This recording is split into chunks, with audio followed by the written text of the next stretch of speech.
Big Kev at Marvel seems like a top-tier lad, always hinting at the smallest details in the MCU films that may or may not come back to the fore in future movies. It's how he and his team craft stories, laying the trail of sweets way off into the future. However, while some of these crumbs have indeed led to feasts for fans, some are getting a little crusty and leaves us wondering what's going to happen next. So let's don our Sherlock sleuth hats and go searching for clues that might eventually lead to whole universe-shattering revelations. Who knows, we might have already seen the catalyst for the next snapping. With this in mind, I'm Jules for WhatCulture.com, and these are 10 huge Marvel movie mysteries that are still unsolved. But before we begin, don't forget to subscribe to stay notified. Ding, ding, done. Number 10. Why would Bucky recognize Black Widow? Obviously, Natasha Romanoff's mysterious past is a big part of her appeal as a character, and though we're going to get to see her story actually explored in her own solo movie, there are still some major questions that surround her. Most important among them, how the hell does she know Bucky Barnes? That fact is revealed in Captain America: Civil War when the pair come face to face in battle, and Black Widow desperately questions why he doesn't recognize her as he chokes her. This isn't just a matter of her recalling them fighting in the Winter Soldier, she's implying a shared history, and hopefully we'll see the mystery unraveled in Widow's own movie. Number 9. The other side of the Tesseract. In the opening scene of the Avengers, we're introduced once more to the Tesseract, which S.H.I.E.L.D. has been examining to the extent that Hawkeye is somehow an expert in it. It is he, and confusingly not Eric Selvig, who offers an explanation that the Tesseract is a doorway capable of intergalactic wormhole travel. He also talks about the Tesseract needing something else on the other side to make it work, mostly as a mean to explain how Loki uses the Tesseract to get to Earth without having it in his possession. But what exactly is it that works with the Tesseract to help Loki get to Earth? What is the other side of the door? Unfortunately, after it's mentioned to assist the plot, it's then just ignored entirely. Number 8. How did Steve Rogers break into the raft? The end of Captain America: Civil War gives the now nomadic Steve Rogers minus his shield and with a new rogue attitude one of his most badass moments in the MCU when he breaks into the government's secret raft prison to get his fellow Team Cap Avengers out. But how does he manage it? The raft isn't just a normal prison, it's an ultra-high security unit designed to house enhanced individuals who break the law, supervillains, in other words, like Jessica Jones's mother. It's designed to be an unbreakable lock thrown into the middle of the sea. To break in might not be that much of a stretch for the world's most gifted super soldier, but just getting there would be pretty much impossible without some kind of support. That doesn't mean it's impossible, of course, but it's the kind of story that really needs to be told because of all the necessary moving parts. Number 7. Why did Thanos give Loki the Mind Stone? Even though Infinity War referenced Loki's former working relationship with Thanos in Thanos' criticisms of the God of Mischief as a failure mostly, we didn't get an answer to the question that still fundamentally undermines Thanos' supposed brilliance as a villain. If he's so smart, then why did he trade the Mind Stone to Loki in exchange for his help getting the Space Stone? Wasn't giving away a stone even to an enemy who proclaimed humanity a pushover something that weakens his own position needlessly? The fact that he had handed it to Loki, who is notoriously untrustworthy, makes the question all the more pressing. Number 6. Where is Ronan?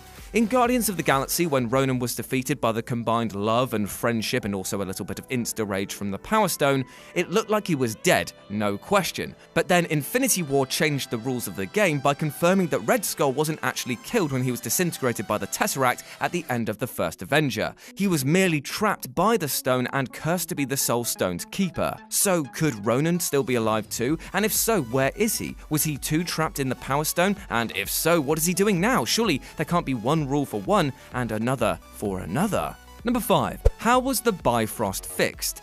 At the climax of the first Thor movie, the God of Thunder confirms his worthiness and commitment to Asgard by destroying the Bifrost Bridge to stop Loki's nefarious plan from being a possibility.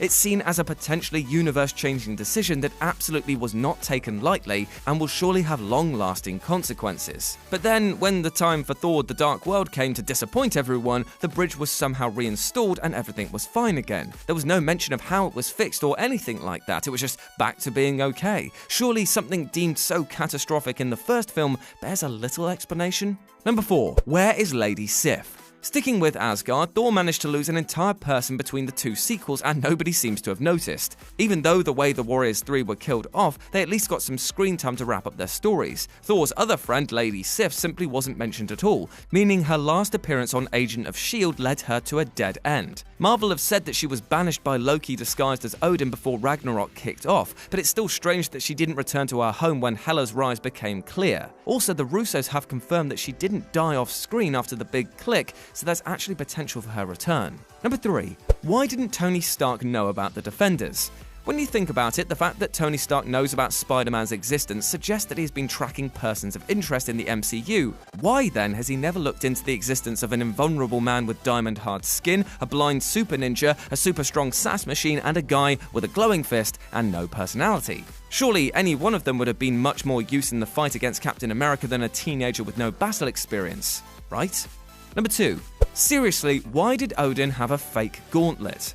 The existence of the fake gauntlet that turned up in Thor and then was retconned as a fake in Thor Ragnarok must have caused Marvel some serious headaches. But saying it was a fake just isn't enough to solve the question of why it exists in the first place. Thanks to the timeline established by Infinity War, we know that the real gauntlet was forged years after the fake was shown in Thor, and only because Thanos forced the Smith to do it.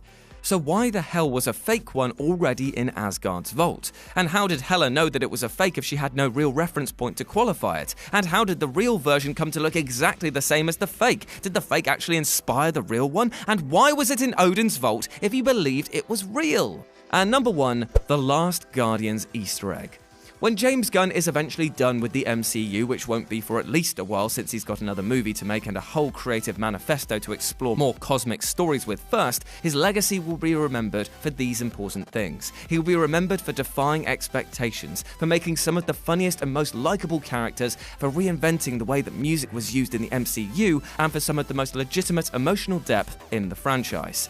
He's also a master at hiding Easter eggs, and according to him, there's one massive reference that still hasn't been found in Guardians of the Galaxy. Which means that the greatest Marvel mystery isn't just waiting to be solved, but it's right there in front of us. And we still can't see it. God damn you, James, you wonderful man. Hey guys, thanks for making it to the end of the video. Aren't you a star? Don't forget to subscribe below, and also the people who made this video, they're right here, so go and follow them and give them some love. If you want to see more content, there's probably some stuff flowing up above my head. Why not check it out? It could be fun. I'm not your dad.